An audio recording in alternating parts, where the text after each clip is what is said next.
Welcome to NS9 Postgame, powered by Primanti Brothers. I'm Ryan. He's Doug. Doug, the Pirates played a very, not a fundamentally sound game all over the place. They still found a way to win it. Walk-off win, 3-2. MLB.com just updated the box score. I don't think they knew what was going on at the end of that game. 3-2 victory for the Pirates. Another walk-off winner. They win the rubber match over the Orioles. Crazy finish here. What's up? I guess we'll start in the ninth inning with this game. But what's going on? How are you? Well, I'm fantastic. First of all, I'm just thrilled to be on with the original, the OG here. So this is my first podcast with the Hall of Famer. And hashtag raise it, right? It didn't always look like that was going to be the case. And the Pirates got sort of paid back for all their sloppy play for the gifts that they were giving Baltimore really throughout the series, and somehow have done it again. Yeah, and it just you brought up the raise it. Make sure if you're in here watching this, comment hashtag raise it. That'll get you in the drawing for the free sandwiches from Primanti Brothers that we'll give out at the end of this broadcast. And yeah, you could at any point hashtag raise it. But yeah, what you were saying, Doug, I mean, just a sloppy, fundamentally not sound game from the Pirates. And then the Orioles basically handed it back to them at the end of the game. And I mean, the Pirates had their chances. The Orioles gave them chances to kind of get the lead and take the lead all game. And the Pirates just weren't really doing it. Were kind of shut down early by Dean Kramer and just couldn't really get anything going. They had no walks against them, one run, but it was unearned. It was because Kramer literally threw a double play ball away. And here they come with all that saying, I was planning on coming into this post game, saying that basically the Pirates, this was a good test for the Pirates.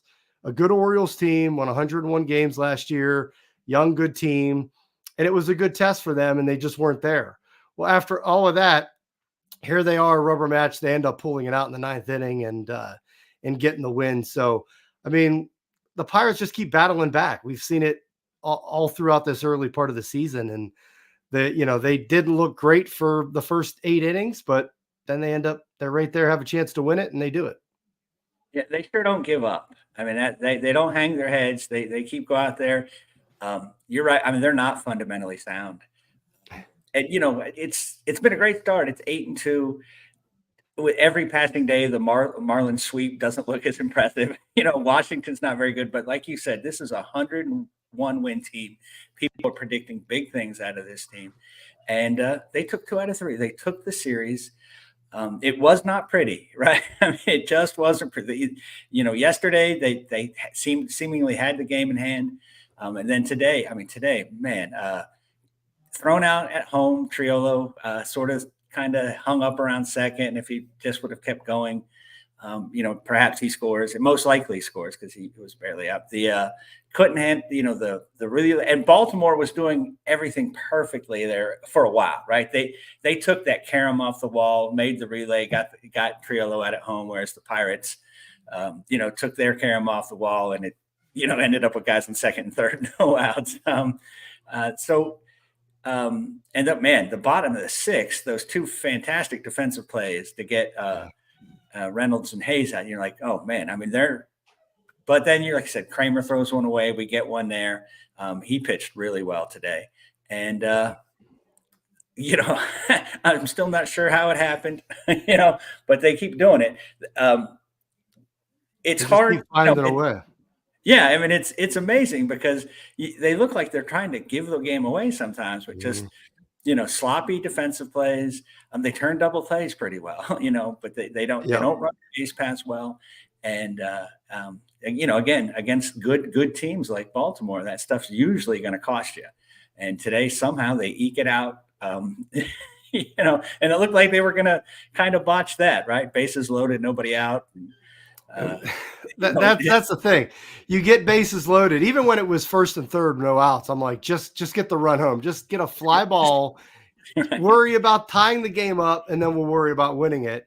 And here they go. They end up loading the bases, and then you get that first out, and you're like, which that was a horrible call by the first calling them safe. Right. You're like, what? How was that safe? And as soon as it was the quickest replay I think I've seen in sports ever. Right.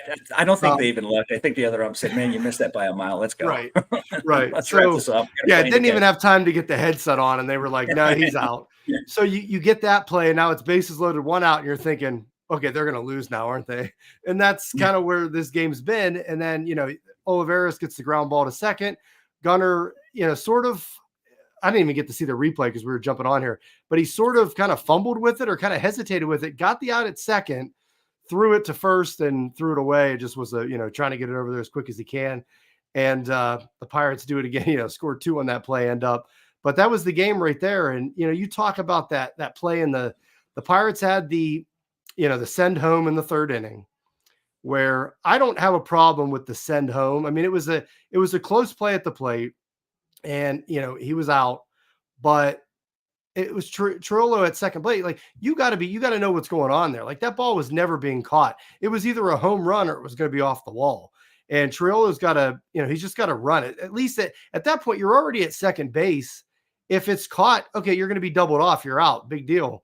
At that point, just go. Like, he needed to go, and he just was way too late on it, got going late, and it still was a bang, bang play. But in games like this, 2-1, that's a huge difference. And it's just, the Pirates just we've seen that one too many times with the Pirates in this 10 games so far. Right. Triolo is one of those guys that, he's just a good baseball player, right? He makes the right play. And then you're like, why? Exactly. That this is either out or it's coming off the wall. You go, right? He's being waved home. And so those kind of just little mistakes that don't show up in the box score, as the cliche goes, are nearly cost them today. And it's been, a lot of that, through 10 games. So hopefully, and they're 8-2, Doug. They're 8-2.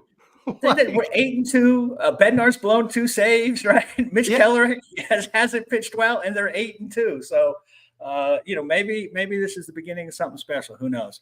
But hopefully they'll start cleaning some of this stuff up with repetition. Well, let's hope. And that's the thing. Like, previous Pirate teams couldn't afford to make these kind of fundamental mistakes. And obviously we want to see this cleaned up, but this team, maybe they're finally at a point where they're talented enough that they, they're able to be in these games, even with the sloppiness that we're seeing and stuff. And you mentioned with the Orioles, obviously the Orioles had some, Kramer threw one away that gave us the first run.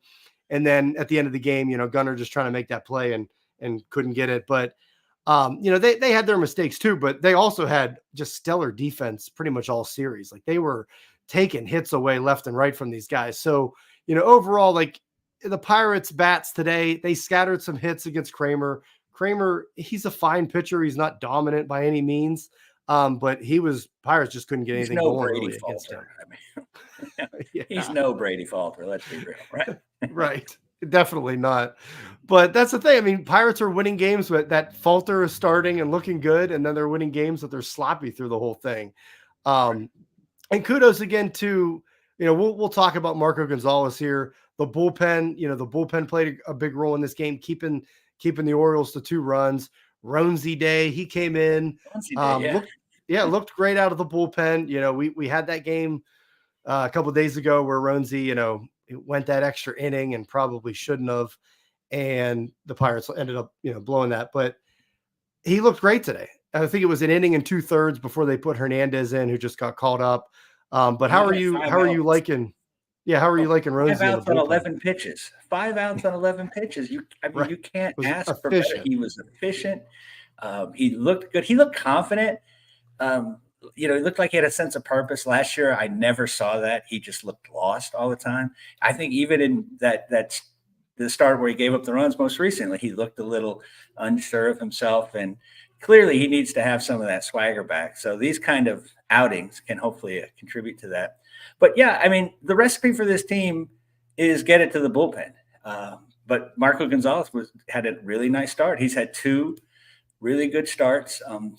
Very soon, I think NS9 is going to have to make a formal apology to Ben Cherington because we trashed all the free agent signings this year. They did. I wasn't a part of that. That was all the other guys. No. But yeah, sorry, guilt by association. But yeah, we weren't too high on Perez or Gonzalez or Tellez, and they're all contributing. They're all producing. So yeah, it's. I mean, what more can you say? You don't want to get too crazy. It's 10 games, but it's like you said in the past. Batter 5 through 9 were automatic outs. And I kind of think this is what shows you when you have the depth, you're getting production from 7 and 8 sometimes. And, it's not the most consistent. Henry still needs some work. Swinsky cuts. No, I mean, I guess that's the most exciting thing about this. We're not having a lot of dominant people aren't playing over their head for the most part. So, it does seem a little more sustainable than things we've had in the past. So it's like, we can make a mistake. I mean, come on. I mean, even last year and certainly the couple seasons before that, one error, it would give up 2 runs. And we thought, okay, it's going to be tough. I don't know if we can come back from 2 runs down. This lineup just keeps coming at you. And that's, like you said, 1 run today, they were struggling. It was 1 unearned. But here in the 9th, there they are loading the bases and everything. And, and then it's like, just somebody hit a fly ball. Like we just needed a fly ball to tie the game. Right. But hey, they're good enough they're good enough to the point where they're pulling it out. And I mean, it's against the Orioles. It was a good test for the Pirates. The series could have gone either way. Obviously, every game was competitive. 2 walk-off wins now, and the Pirates get the win. So I don't know, but let's talk about Marco Gonzalez. Gonzalez, and you mentioned I sent the Rowdy Tellez apology letter I tweeted it to the NS9 guys yesterday because I think I was the only one on board with Rowdy. But who's been, he didn't look great in that 9th inning, but he's looked pretty good at the plate so far. But yeah, I don't think the idea with the picking, acquiring Marco Gonzalez, I don't think was the issue a lot of the guys had. I think the issue was, like, we thought that was it, like picking up Gonzalez and Perez instead of like, a 4 or 5, a 3 or 4 guy is going to end up being like our 2 really, or our 1. Right. And, so you can't really, it's not really on Marco Gonzalez. He's going to go do what he does. And there's a long enough track record that he's had that shows that, but he was great again today. I mean, 6 innings, 2 runs. I always say this with like last year with the Rich Hill starts, like, it's just like the soft tossing lefty, like it's not the most enjoyable experiences, but today was with Marco. Like he had everybody off balance. The 4th inning, he ran into some trouble, gave up some hard contact, but he limited the damage. He got out of it and then he settled down again. And I honestly thought he could have gone another inning. I think he was at, what he had, like 80 pitches or something like that. 77 pitches. I think he's had 77 in both starts. So I think he could have, even gone another inning, but I mean, the bullpen was great. Rosie was good after that. But at the end of the day, what we've seen from the couple starts here from Marco is, I think at this point, it's you can't really ask for anymore. Like, this is what you're hoping for from Gonzalez when they picked him up. And so far he's been, as advertised pretty much. I mean, we're not expecting him to go throw 8 shutout innings every 5th day, but he's getting the job done. Quality start. Team's got a chance to win it, and he passes it over to the bullpen. Yeah, right. These offseason signings look a little better now that Jared Jones is in the rotation. None of us thought that Jared Jones would start the year in the rotation. So you're like, where's that other pitcher we need? So, and the fact that they've pitched well in both their starts. Yeah, Marco looked. It was, when you watch someone that's not overpowering but they're on their game, it is fun to watch. It is fun to watch just the way they sort of work their way through the batters around the work himself around the righties and just being really efficient and effective.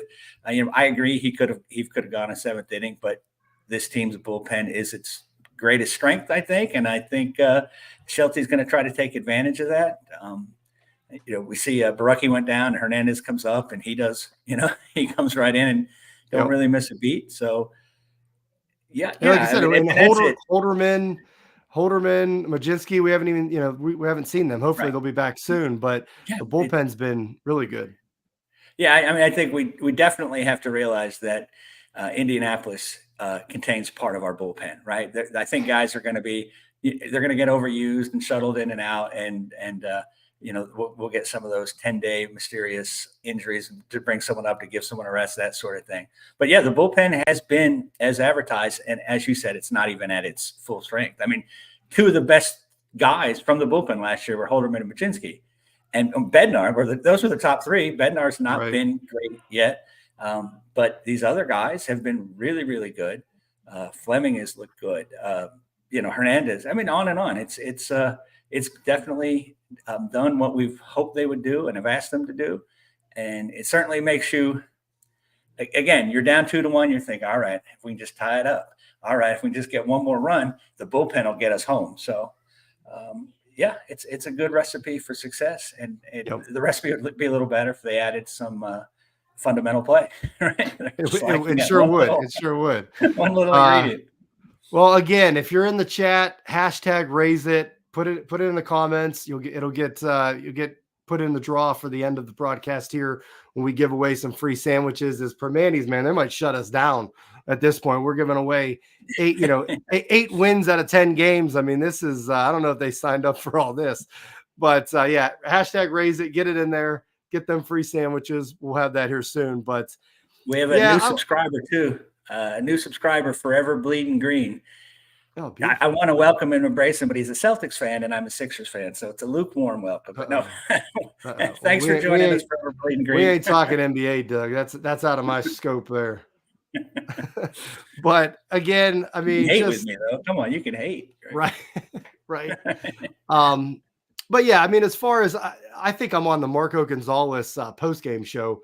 Doug, I've had two shows this week and they were both Marco starts, but if he's pitching like this, 5 innings, 1 run, 6 innings, 2 runs, I'm all for it. Like I said, I think at this point, it's the best case scenario. That's what you're hoping for. And I mean, there's no complaints at this point from Marco Gonzalez, and none. He's looked really good. Yeah. And the rotation, I mean, there hasn't been like that, just like besides what was it? Was it Falter's first start where just like we got, just kind of the game was out of line, but then they ended up coming back. So this team, like, we haven't had. Oh, is that yours? Yeah, good stuff. But that's, I mean, like, even with this team, like, if the rotation really hasn't had that many bad starts, which is great, but this lineup is to the point where they're coming at you and don't go away. So even on a game where they're just shut down by the starter, they come right back and keep getting it. And I'm the personal podcaster for Marco Gonzalez. Like you have the personal catcher. I'm the personal podcaster. And sign me up for season tickets to that right now. That looks, that looks pretty good. He seems to do it. He's been a good pitcher. He got hurt. And as fans and media, a guy gets hurt and, it's like Michael Burrows. We don't even mention him anymore, right? We were so excited to see him pitch, and now he's dead. We don't know, He's dead. Guy gets hurt, and we just write him off. And it's like, okay, he got hurt, and it was a serious injury, nerve injury, but he came back, and he looks, he's up to his old tricks. Next man up, right? All right, absolutely. It really has been for this team, and that's what I mean. Like, we haven't seen Holderman, Majinski's down. We know Paul Skeens is in AAA, just putting up. Great appearances, 3 innings, lighting up the board. And so we're just waiting for that to come. And at this point, I know last year we had the 20-8 start in April. This year they're 10-2. Like, will we see Skeens in May and not have to wait till June? But at this point, hopefully the Pirates may be a lot better off than we were expected at that point. Yeah, right. Well, the thing that May came and I don't think the Pirates scored more than 2 runs a game for the next 2.5 months. I mean, the offense was just awful. And I don't see that kind of slump happening again. I mean, sure, they'll have, but I don't see a long, you got too many, I mean, too many hitters now, too many guys that can deliver. And again, we haven't even seen the best, from McCutchen yet. Certainly not from Henry Davis, but Connor Joe isn't going to sustain what he's doing, but he is a good professional hitter, right? Tellez seems to be a good professional hitter. Triolo gives you a lot of good at bats. I know he hasn't looked as good as we want him to, but then you got, our version of the big three, I guess, with Cruz, Reynolds, and Hayes, and they all seem like they're in the groove. And if they can keep that up, you can get some minor contributions from the rest of the lineup. You're going to be pretty good. Yeah, and it wasn't even like, that's the thing. Like we saw that we were hopeful that this power on this team would be there. We saw it on opening day, 3 home runs in that win in Miami. Has sort of tailed off. I mean, we've had a homer or two. I think we've had like 5 since then. Right. Just like 1 a game. Today wasn't obviously the power. Like there was just a lot of soft contact off of Kramer. And then even in that 9th inning, I mean, it was like we're hitting balls barely, in front of home plate when the bases were loaded. So it's just like, it wasn't really the power. Cruz had that one, obviously, to the wall that was, I thought it was out.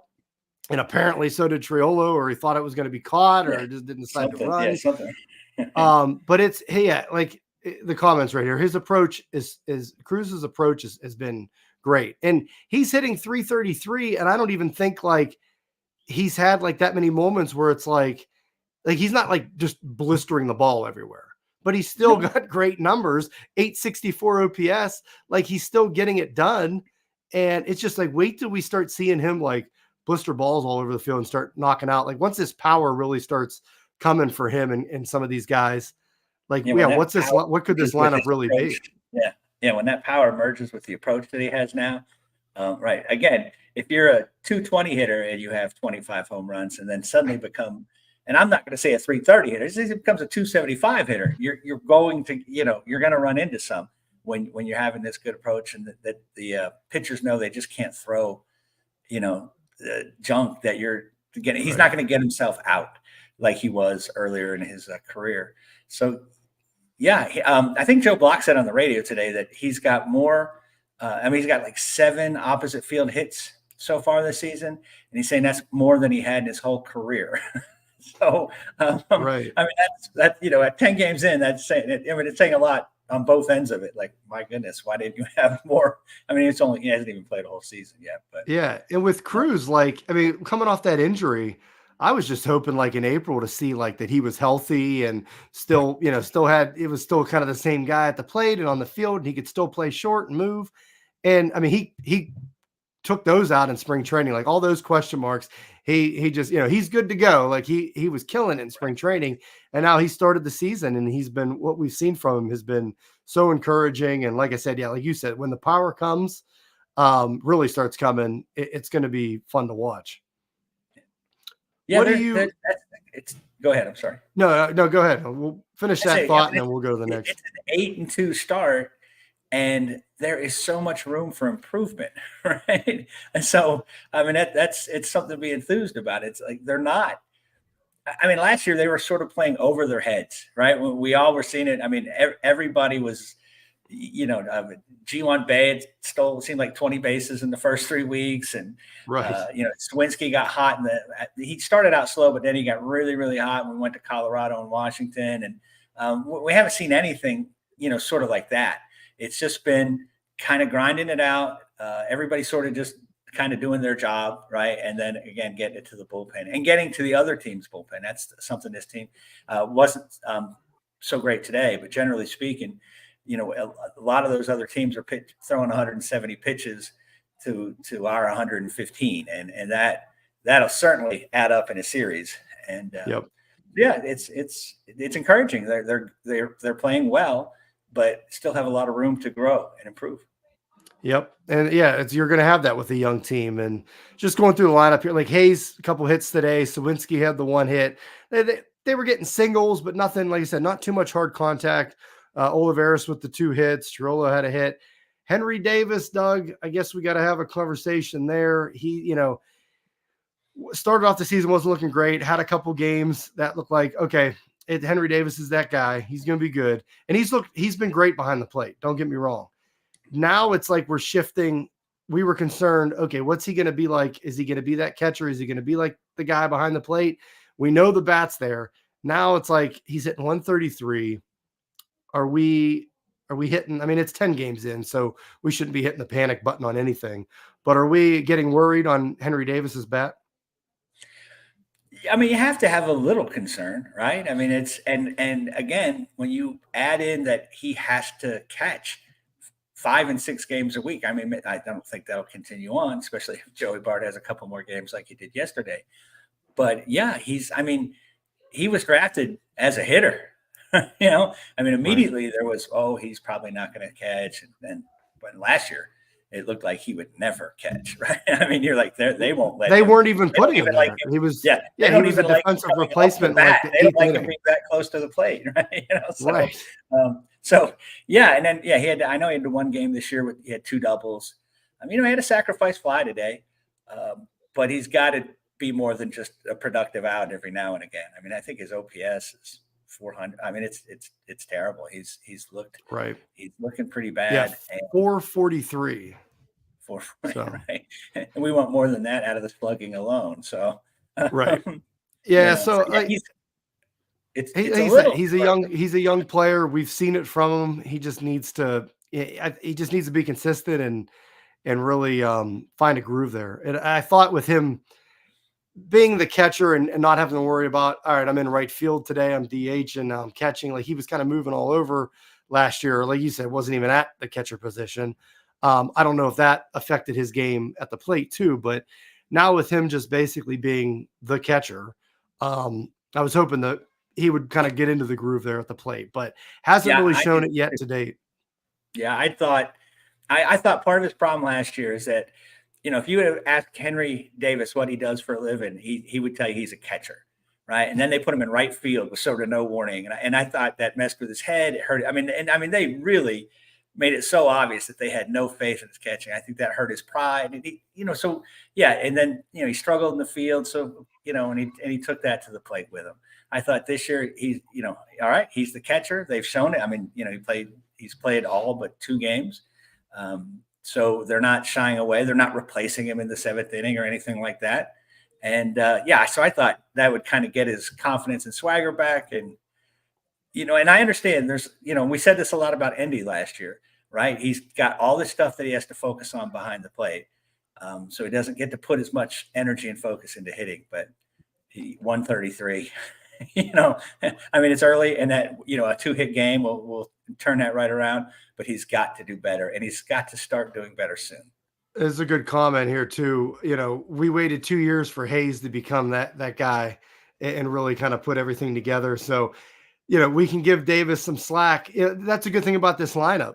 Davis is struggling and you really don't, I mean, you kind of obviously notice it today with the 1 run for most of the game, but there's other guys that are performing. So it's like, you don't really notice it as much.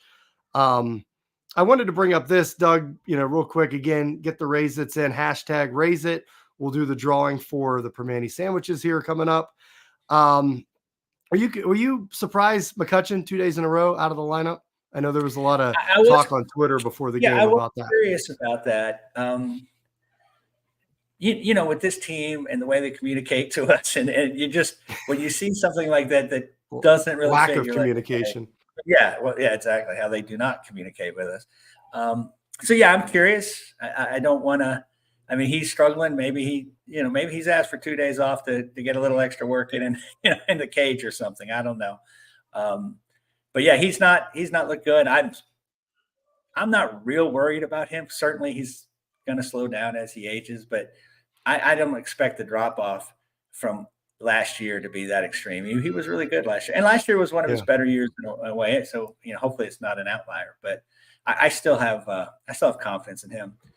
I thought it was just a little surprising that it was 2 days in a row. But maybe with it's a Sunday lineup, but he didn't play yesterday, so maybe Shelton just wanted to give him the day and the 2 days in a row, had a chance to get it. They come right back tomorrow with the Tigers coming to town. So That's what I was thinking. I was like, hopefully there's not some injury nagging him or something that we don't know lingering about. thing with the I guess, Achilles. we'll find out. If he's not in the lineup tomorrow, I think that would be pretty suspect. But but we may have to get used to some of this, because we actually, like last year, whoever we put in instead of him at DH was pretty much, unless it was, cycling Reynolds or something, we didn't have the options. Now you've got, Olivares, who has been hitting the ball well. And and again, then you can put a Hayes or a Reynolds in there, Tellez. So there's options now.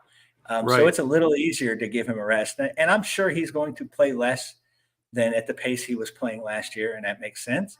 So, maybe they're just looking for ways to, especially if he's scuffling a little, let him sit for 2 days.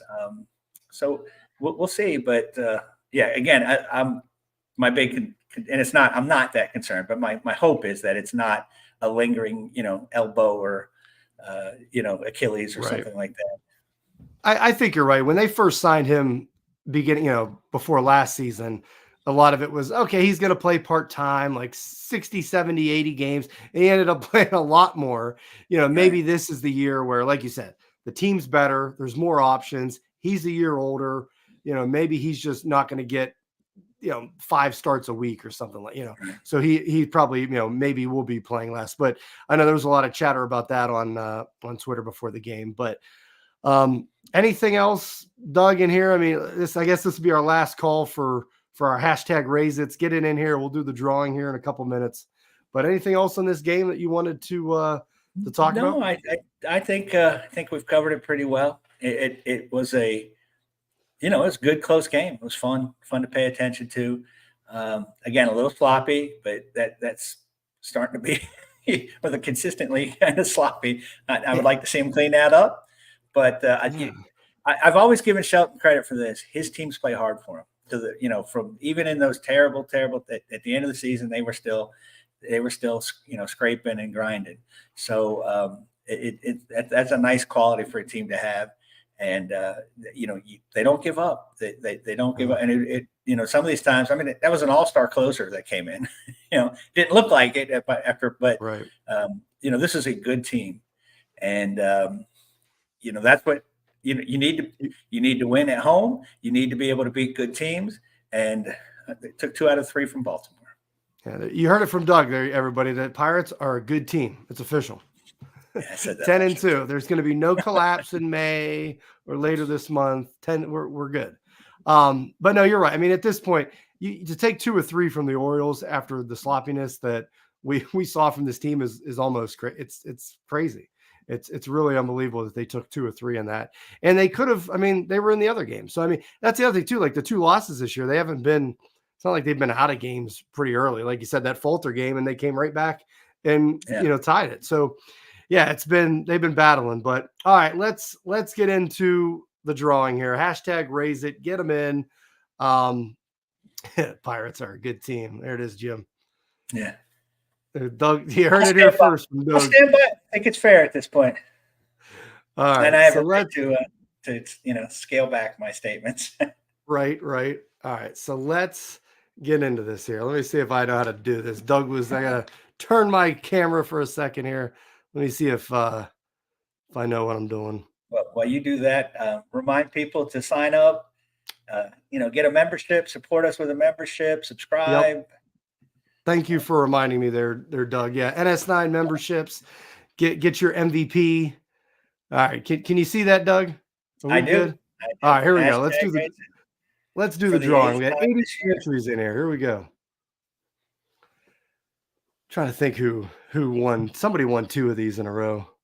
Gabe won 2. Was it Gabe? Gabe. There we go. John Cicarella? Cicarella? Yeah, sure. Like Dino Cicarella? Maybe, yeah. Well, there we go. John got his 2 free Primanti sandwiches.